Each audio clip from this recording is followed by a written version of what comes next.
Hello नमस्कार दोस्तों एवं साथियों, आप सभी का पीटीएफ परिवार में स्वागत है। बहुत बहुत अभिनंदन है। तो देखिए, हाल ही में G20 का शिखर जो सम्मेलन हुआ वो समापन हो गया है। और बात करें हम लोग तो देखिएगा, यहाँ से पीटी और मेंस के लिए आपके लिए बहुत ही इम्पोर्टेंट क्वेश्चन बन जाता है। तो हम लोग यहाँ से पीटी की कुछ जो मुख्य पहलू है, जो मुख्य बिंदु है, उस पर हम लोग बात करेंगे और ये देखेंगे कि यहाँ से क्या क्या प्रश्न बन सकता है आपके बीपीएससी के एग्ज़ाम के लिए या आगामी जितने भी एग्ज़ाम होते हैं उसके लिए। तो आप देख रहे हैं यहाँ पे भारत और विश्व के लिए G20 शिखर सम्मेलन के मायने क्या है। आप देख सकते हैं ये सारे के सारे जो कंट्री के G20 यानी कह सकते हैं कि जो सारे अध्यक्षगण हैं यहाँ पे, जो उस कंट्री के वो सारे लोग यहाँ पे पधारे हुए हैं। एक भव्य आयोजन हुआ था। दिल्ली की खूबसूरती उस समय देखते तो गजब का दिखा होगा, आप लाइव देखे होंगे। तो चलिए हम लोग बात करते हैं हम लोग G20 पे। देखिए, कहता है यहाँ से कि G20, ये देखेंगे G20 भारत और दुनिया को नई दिल्ली शिखर सम्मेलन से क्या मिला। और यहाँ पे देख रहे हैं भारत के जो प्रधानमंत्री हैं, ब्राज़ील के राष्ट्रपति को अगला G20 अध्यक्षता के लिए, मतलब इनकी अध्यक्षता क्या कर रहे हैं, सौंप रहे हैं। ये देखिए, भारत के प्रधानमंत्री नरेंद्र मोदी ब्राज़ील के राष्ट्रपति, क्या नाम है, लुइस इनासियो लूला डा सिल्वा को G20 की अध्यक्षता सौंपते हुए। तो आइए हम लोग प्रमुख बिंदु है उस पर बात करते हैं, कहाँ से प्रश्न कैसा पूछा जा सकता है, क्योंकि एक बार रिवीजन होना बहुत ज़रूरी है। चलिए देखते हैं। देखिए, कोर्सेस से हमारे यहाँ स्टार्ट हुआ है। अगर बात करें हम लोग तो देखिएगा, हमने G20 के शुभ अवसर पे, ये बहुत बड़ी बात हो जाती है हमारे लिए, क्योंकि हम भारत के लोगों के लिए बड़ी गर्व की बात है कि भारत ने G20 की अध्यक्षता मिला। और इसका मायने क्या क्या हो सकता है, अगर आप देख रहे होंगे और आप पढ़े होंगे तो आपको लगा होगा कि हमारे भारत के लिए सबसे बड़ी उपलब्धि होती है।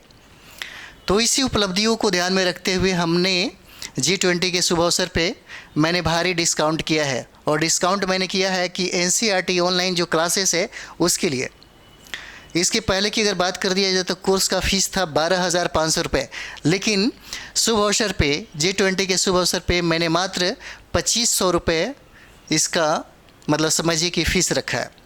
और ये है आपका NCERT ऑनलाइन कोर्सेस है। अगर बात करें हम लोग तो 1 वर्ष का वैलिडिटी होगा इसका।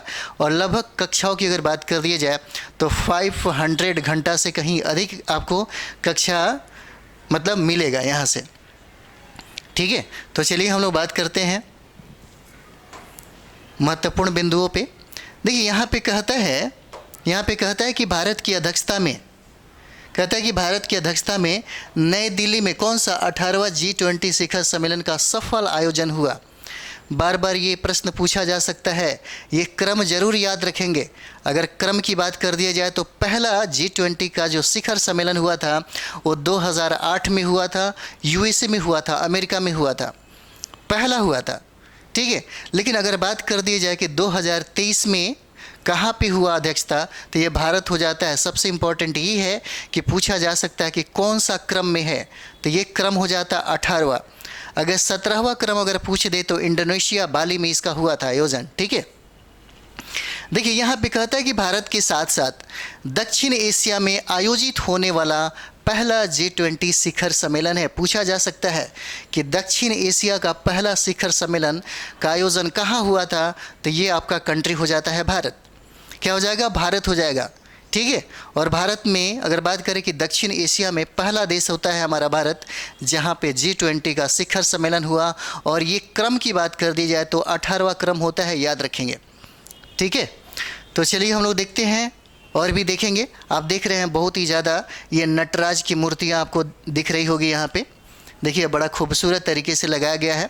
अगर बात करें हम लोग तो नटराज की मूर्तियों की अगर बात कर दिया जाए तो देखिए, ये चोल काल में वहाँ की काष्य कला बहुत ही प्रसिद्ध थी और उसका निर्माण चोल साम्राज्य के सम्राटों ने ही करवाया था। ठीक है, तो यहाँ पे देखते हैं, अगर इसका थीम की बात कर दिया जाए तो यहाँ पे देख रहे होंगे वसुधैव कुटुंबकम इसका थीम हो जाता है। ठीक है, लेकिन एक चीज़ और भी देखिए लिखता है कि भारत 2023 इंडिया। तो देखिएगा अधिकतर मतलब भारत के जो प्रधानमंत्री हैं यहाँ पे आप देख रहे होंगे, तो इनके टेबल पे जो लिखा हुआ है ये भारत लिखा हुआ है, जो एक बहुत ही ज़्यादा कह सकते हैं कि अब ज़्यादा से ज़्यादा समझिए कि भारत को दिखाने की कोशिश किया जा रहा है। अब इंडिया जैसे माने कि विपक्षी पार्टियों ने इंडिया का जब एक अलायंस बना लिया तब उन्होंने मतलब भारत को ज़्यादा से ज़्यादा तवज्जो देने की बात की है, ठीक है। और देखेंगे कि ये एक विवाद का विषय हो जाता है, क्योंकि उन्होंने आमंत्रण पत्र में भारत ही लिखा है, प्रेसिडेंट ऑफ इंडिया नहीं, प्रेसिडेंट ऑफ भारत, ठीक है। तो चलिए हम लोग देखते हैं अगला। देखिए अगला कहता है यहाँ पे आप देख रहे होंगे, और देखिए लिखा भी है यहाँ पे, अगर आपको दिख रहा होगा, क्योंकि देखिए यहाँ पे ये है भारत, ठीक है। और भारत जो है ये विवाद का विषय हो जाता है। जैसे अगर मानते हैं कि आप इंडिया को हटा करके भारत को प्रेजेंट अगर करना चाहेंगे तो इसके लिए बहुत ही ज़्यादा क्या हो जाती है, संविधान में संशोधन करना पड़ जाएगा। साथ ही साथ बोले तो विपक्षियों का मतलब समझिए कि जितने भी राज्य हैं वो सहमत होंगे कि नहीं होंगे। लेकिन बात अगर कर दी जाए तो अनुच्छेद 1 में इसका वर्णन किया गया है कि भारत और इंडिया दोनों का नाम क्या है, एक ही हो जाता है, तो उसमें संशोधन करना पड़ जाएगा। तो ये देखिए अभी जो प्रेजेंट कर रहे हैं हमारे भारत के प्रधानमंत्री, ये लिखा हुआ है यहाँ पे भारत लिखा हुआ है, ठीक है। तो ये भी एक विवाद का विषय हो जाता है और पूछा भी जा सकता है आपसे, ठीक है। चलिए अगला देखते हैं हम लोग। यहीं पे देखिए कहता है कि यह भारत को संयुक्त राज्य अमेरिका, चीन, रूस सहित अन्य देशों के साथ जुड़ने के लिए एक मंच प्रदान करता है। देखिए जब आप यूपीएससी फाइट करेंगे या जब आप बीपीएससी फाइट करेंगे ना, तो जितने भी फाइटर लोग होता है उसके साथ आपका उठना बैठना होगा, एक मंच आपके लिए अलग बन जाती है। लेकिन ये तब होता है जब आप फाइटर होते हैं, जब फाइट करते हैं, जब सफल हो जाते हैं। उसी तरीके से वो उपलब्धि हासिल करने के लिए आपको बहुत ज़्यादा वर्क करना पड़ता है, मेहनत करना पड़ता है और अपने ताकत और अपने बल पे उसे प्राप्त करते हैं। उसी तरीके से हमारा भारत की बात है, तो भारत को यह उपलब्धियां प्राप्त हो गई। तो भारत को G20 जब शिखर सम्मेलन इसने आयोजन किया, तो इसके बाद पूरे देश में इसकी पहचान क्या होती है। जैसे देखते हैं अगर आप सिविल सर्विसेज फाइट कर जाते हैं तो आपका सोशल स्टेटस बहुत ही ज़्यादा बढ़ जाता है, आपकी जो समाज में जो प्रतिष्ठा बढ़ जाती है वो देखने लायक होती है। कहीं भी आप जाते हैं तो आप एक प्रेरणा के पात्र होते हैं, आप एक उदाहरण के स्रोत बन जाते हैं, ठीक है। लोग आप पे विश्वास करते हैं, लोग आप पे यकीन करते हैं।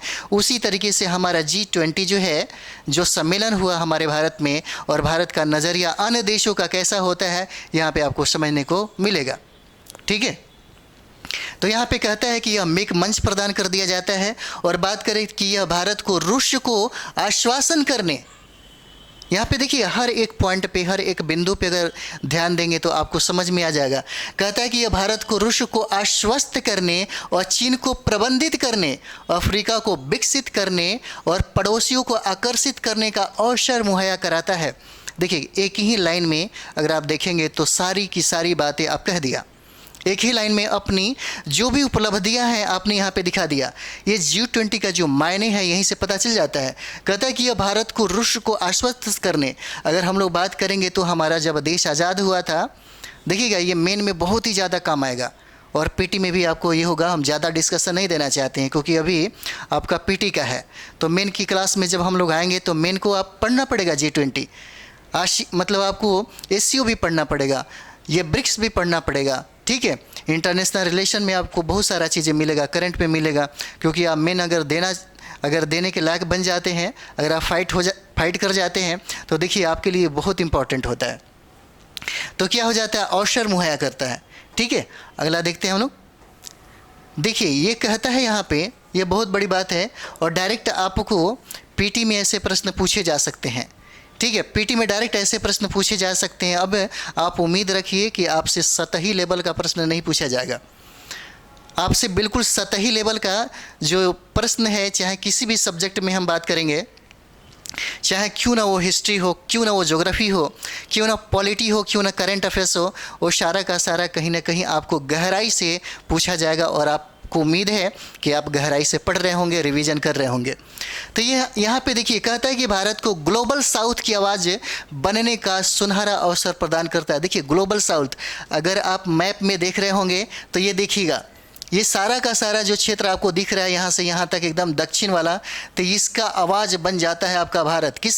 क्या मतलब तो देखिएगा, इसका आवाज़ बनने का मतलब है कि जैसे ही आपको G20 का शिखर सम्मेलन मिलने मतलब अवसर जो मिल गया, तो इससे क्या हो जाता है, भारत के ऊपर लोगों का ललायित जो नज़रिया होगा, जो आकर्षण का विषय होगा, वो भारत हो जाता है। और कहता है कि ग्लोबल साउथ की आवाज़ बनने का सुनहरा अवसर ये प्रदान करता है G20। देखिए, कहता है कि इससे भारत को G20 सदस्यों के साथ अपने आर्थिक संबंधों को और मजबूत करने में मदद मिलेगी। सबसे इम्पॉर्टेंट ये है, देखिए दुनिया में एक बात मैं बताता हूँ, आप इसलिए सिविल सर्विसेज देना चाहते हैं ताकि आपके पास सुविधा बढ़ जाए, आपके पास रोज़गार मिल जाए, आपके पास शक्ति मिले, पावर मिले।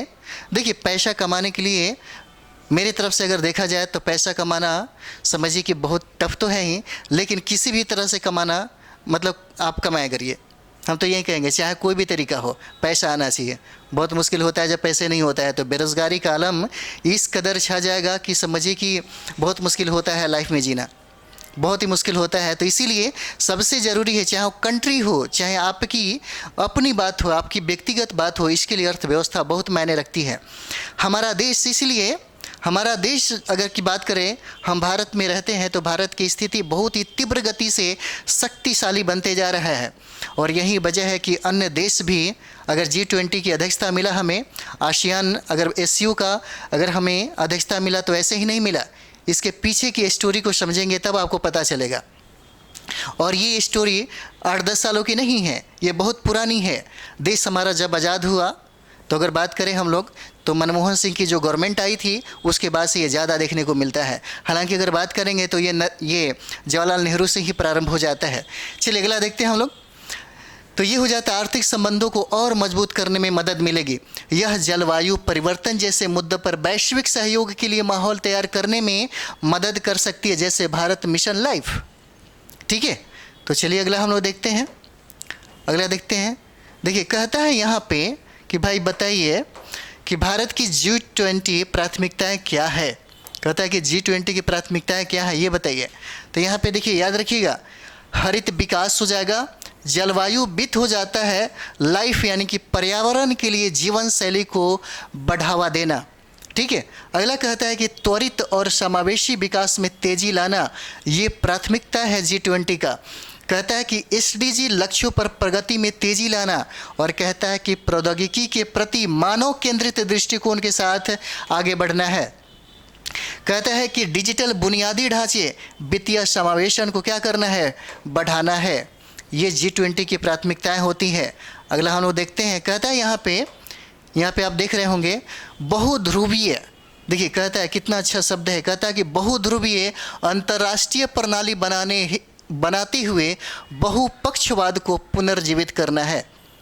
कौन सा, तो बहुपक्षवाद को क्या करना है, पुनर्जीवित करना है, क्योंकि कहीं ना कहीं ये धूमिल पड़ गया है। इसको जिंदा करना, इसको फिर बनाना, ये इसका क्या हो जाता है, प्राथमिकताएं हो जाती है।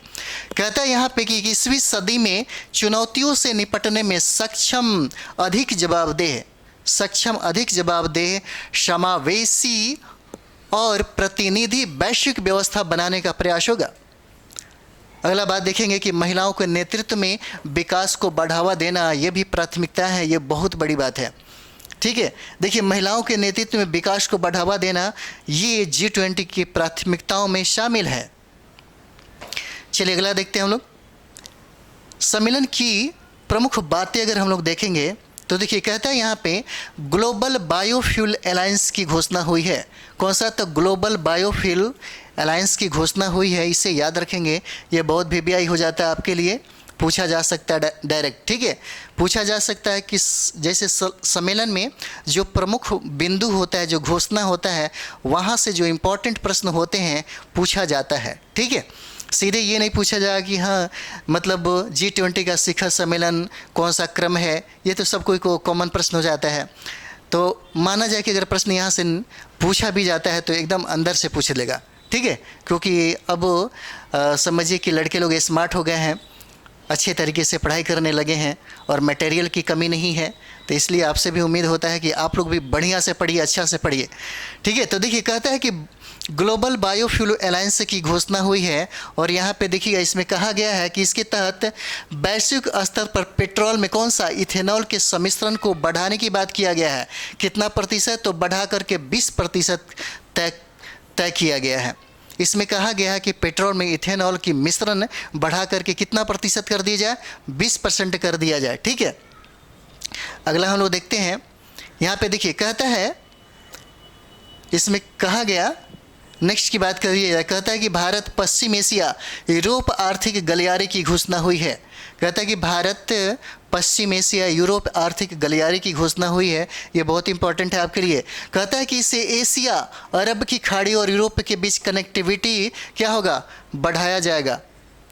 कहता है कि इसमें कि एशिया अरब की खाड़ी और यूरोप के बीच कनेक्टिविटी क्या हो जाएगा? बढ़ जाएगा। और ये कहता है कि अगर ये मतलब समझिए कि भारत और पश्चिम एशिया यूरोप आर्थिक गलियारे की घोषणा हुई है तो इससे क्या फ़ायदा होगा? तो ये देखिएगा, कहता है कि आर्थिक एकीकरण के माध्यम से आर्थिक विकास प्रोत्साहित किया जा सकता है।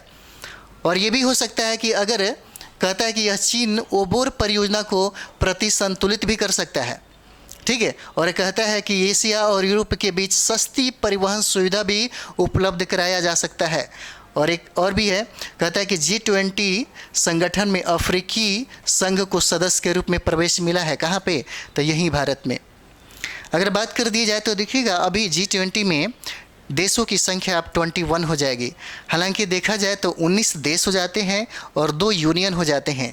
एक ही यूनियन है जो यूरोपियन यूनियन है और दूसरा यूनियन जो आपको नया सदस्य शामिल हुआ, आपको भारत में इसको शामिल किया गया, ये 18वां G20 में, ये हो जाता अफ्रीकन यूनियन।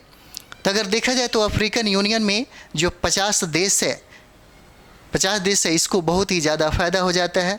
उसकी चर्चा भी हम लोग करेंगे। ठीक है, तो चलिए अगले देखते हैं। ये देखिए कहता है यहाँ पे अगर बात कर दें हम लोग तो राजघाट की चर्चा हुआ है। देखिए महात्मा गांधी के समाधि स्थल को राजघाट कहा जाता है जो दिल्ली में स्थित है। ठीक है, राजघाट। तो G20 नेता कहाँ गए? राजघाट गए। तो यहाँ पे देखिए कहता है कि यहाँ नेताओं ने राष्ट्रपिता महात्मा गांधी को क्या किया? श्रद्धांजलि अर्पित किया। और कहा जाता है यहाँ पे कि भारत के प्रधानमंत्री नरेंद्र मोदी ने अंग वस्त्र पहनाकर उनका क्या किया था? स्वागत किया। ठीक है, प्रधानमंत्री ने मतलब यहाँ के नेताओं को अंग वस्त्र पहनाकर क्या किया? स्वागत किया। और देखिए कहता है कि यहाँ पे 1 दिसंबर 2023 से, याद रखिएगा 1 दिसंबर 2023 से G20 समूह की अध्यक्षता किसको सौंप दी गई? तो ब्राज़ील को सौंप दिया गया है। ठीक है, चलिए अगला देखते हैं। ये देखिए प्रमुख बिंदुओं पे जरूर ध्यान दीजिएगा, पूछा जाएगा आपसे। यहाँ पे कहता है कि न्यू दिल्ली घोषणा पत्र क्या है भाई? न्यू दिल्ली घोषणा पत्र। तो देखिए नई दिल्ली घोषणा पत्र पर G20 के सभी देशों ने आम सहमति दे दी है। ठीक है, सभी देशों ने क्या किया है? आम सहमति दे दिया है। चलिए अगला देखते हैं। इसी में भारत को इससे क्या लाभ मिलेगा भाई? तो देखिएगा भारत की अगर लाभ की बात कर दिया जाए दिल्ली घोषणा से, तो देखिएगा यहाँ पे कहता है कि भारत, रूस और चीन को भी इसके लिए राजी कर लिया गया है। अगर रूस और चीन राजी हो जाता है तो सोचिए आपके लिए कितना फ़ायदेमंद हो जाएगा। उसके बाद कहता है यहाँ पे रूस यूक्रेन को लेकर के बाली सम्मेलन में रूस की निंदा किया गया था, जिसकी वजह से रूस और चीन दोनों नाराज हो गए थे। क्या हो गया था? तो दोनों को ये समझिए कि कहता है कि बाली सम्मेलन में रूस की निंदा की गई थी जो कि रूस और चीन को पसंद नहीं आया था। ठीक है, अगला देखते हैं। कहता है कि भारत को विकासशील देशों के नेतृत्वकर्ता के रूप में पहचान मिली है। अभी की बात कर दी जाए तो G20 ने क्या दिया? कहता है कि विकासशील देशों को नेतृत्वकर्ता के रूप में अब भारत की पहचान मिली है। और कहता है कि इससे भारत ने विश्व के सभी देशों, विशेषकर पश्चिमी देशों एवं रूस के बीच क्या किया? सामंजस्य बैठाकर वैश्विक नेतृत्व प्रदान किया है। और सबसे बड़ी बात ये हो जाती है कि यह भारतीय कूटनीति की प्रभावशालीता को दर्शाता है। ठीक है, ये भारतीय कूटनीति कितना समझिए कि कारगर है, कितना प्रभावशाली है, इसी को यह दर्शा रहा है यहाँ पे। अगला देखते हैं। कहता है यहाँ पे कि दिल्ली घोषणा पत्र में निम्न मुद्दों पर चर्चा हुई है।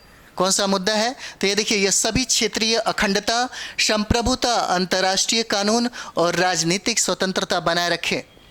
अगला है कि इसमें आतंकवाद को सुरक्षा और अंतर्राष्ट्रीय शांति के लिए खतरा बताया गया है। इसमें किसी भी धार्मिक प्रतीक चिन्ह, व्यक्तियों और पवित्र किताबों के खिलाफ धार्मिक घृणा फैलाना या इससे संबंधित सभी कार्यों की निंदा की गई है। ठीक है, इसे याद रखेंगे आप सभी लोग।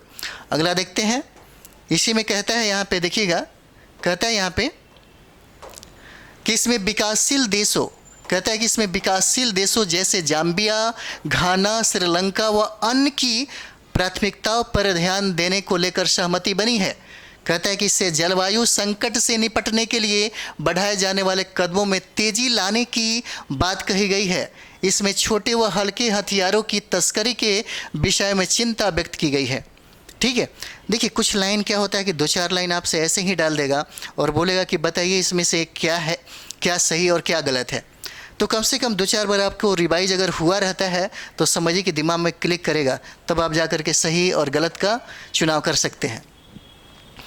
देखिए यहाँ पे कहता है, यहाँ पे देखिए जो इम्पोर्टेंट हो जाता है ये वाला, कहता है कि अफ्रीकी जो संघ है, अफ्रीकी संघ यहाँ पे कहता है कि G20 का सदस्य बना कौन सा? अफ्रीकी यूनियन। अफ्रीकी संघ 9 सितंबर 2023 को G20 का पूर्ण सदस्य बन गया है। कब बना है? तो देखिएगा 9 सितंबर 2023 को G20 का पूर्ण सदस्य बन गया है। अगर भारत में बात करें तो 9 और 10 सितंबर को इसका आयोजन हुआ था भारत में। ठीक है, और यह आयोजन 18वां शिखर सम्मेलन होता है। कहता है कि यूरोपीय संघ के बाद अफ्रीकी संघ G20 में शामिल होने वाला दूसरा क्षेत्रीय संघ है। कौन सा? तो दूसरा क्षेत्रीय संघ है, पूछा जा सकता है। तो पहला क्षेत्रीय संघ कौन हो जाएगा? यूरोपियन यूनियन हो जाता है। अगला हम लोग देखते हैं इससे अफ्रीका को क्या लाभ होगा, तो देख लीजिए। कहता है कि यहाँ पे अगर अफ्रीका की बात कर दी जाए, इसको इससे क्या लाभ होती है, तो देखिएगा अफ्रीका महाद्वीप में निवेश क्या हो जाएंगे? आकर्षित होगा। ठीक है, यानी कि जितने भी जो G20 में शामिल कंट्री हैं वो चाहेंगे यहाँ पे इन्वेस्ट करने का। ठीक है, अगला देखते हैं कि अफ्रीकी देशों का विकास क्या हो जाएगा? सुनिश्चित हो जाएगा। क्या हो जाता है? सुनिश्चित हो जाता है, और ये उनके विकास को काफ़ी दिखाता है। और देखिए यहाँ पे कहता है G20 को क्या लाभ होगा भाई इसका? तो G20 को क्या करेगा? यह G20 को क्या करता है? मजबूत करेगा। ठीक है, और ग्लोबल साउथ की आवाज़ को भी मजबूत करेगा। और कहता है कि समूह के विचार विमर्श और निर्णयों में विकासशील देशों का प्रतिनिधित्व क्या हो जाएगा? बढ़ जाता है। ठीक है, क्या हो जाएगा? बढ़ जाता है। अगला देखते हैं हम लोग, इससे भारत को क्या लाभ होता है।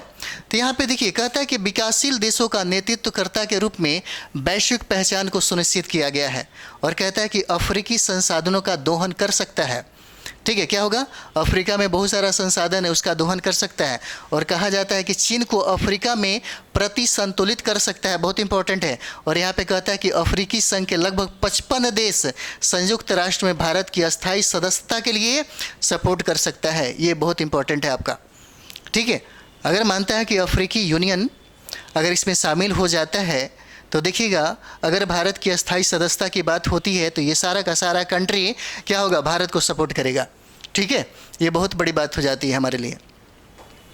अगला देखिएगा, यहाँ पे कहता है कि विभिन्न देशों के साथ द्विपक्षीय वार्ता। ठीक है, तो देखिए भारत और फ्रांस की अगर बात किया जाए तो दोनों देश इंडो पैसिफिक और अफ्रीका में बुनियादी ढांचे, कनेक्टिविटी, ऊर्जा, जैव विविधता, स्थिरता, औद्योगिक परियोजनाओं जैसे क्षेत्रों में सहयोग करेंगे। ठीक है, जैसे क्षेत्रों में क्या करेंगे? सहयोग करेंगे। अगला देखते हैं हम लोग, भारत और अमेरिका के का देख लेते हैं। देखिए इसमें कहता है कि दोनों देशों के बीच क्या हो जाता है? रक्षा, व्यापार, निवेश, शिक्षा, स्वास्थ्य, अनुसंधान, नवाचार और संस्कृति जैसे मुद्दों पर वार्ता हुई है। ठीक है, ये जो पॉइंट है आपको एक बार जरूर ध्यान रखिएगा, पूछा जा सकता है कभी कभी। ठीक है, और देखिए भारत कनाडा की देखिए, भारत कनाडा जो प्रमुख बिंदु है उसी पे बात हम लोग करते हैं। कहता है कि द्विपक्षीय वार्ता के दौरान भारत ने कनाडा में खालिस्तान समर्थकों की जारी भारत विरोधी गतिविधियों की गहरी चिंता जताई है।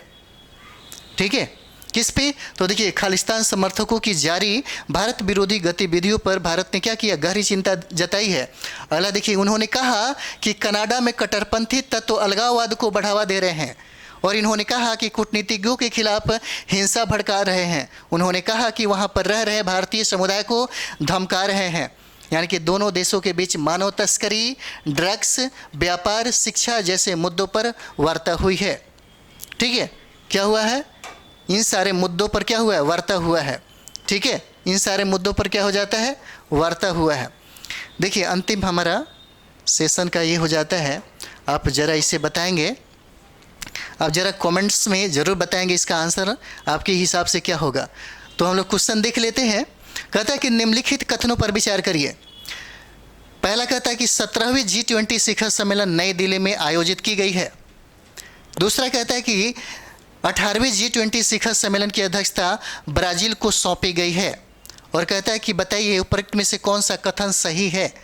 कथन ए केवल एक, बी केवल दो, कहता है सी में एक और दो दोनों, और डी कहता है कि ना तो एक और ना ही दो। तो आप लोग कमेंट्स बॉक्स में ज़रूर इसका आंसर बताइएगा। ठीक है, ये सेशन आपको कैसा लगा? इस सेशन के लिए थोड़ा सा ज़्यादा से ज़्यादा आप लोग शेयर करें, क्योंकि अगर आप शेयर ज़्यादा से ज़्यादा करेंगे तो बहुत ही ज़्यादा फ़ायदा हो जाता है और आपके साथी संगियों को भी इसका फ़ायदा मिलता है। हमेशा आदमी को सहयोगात्मक रवैया अपनाना चाहिए।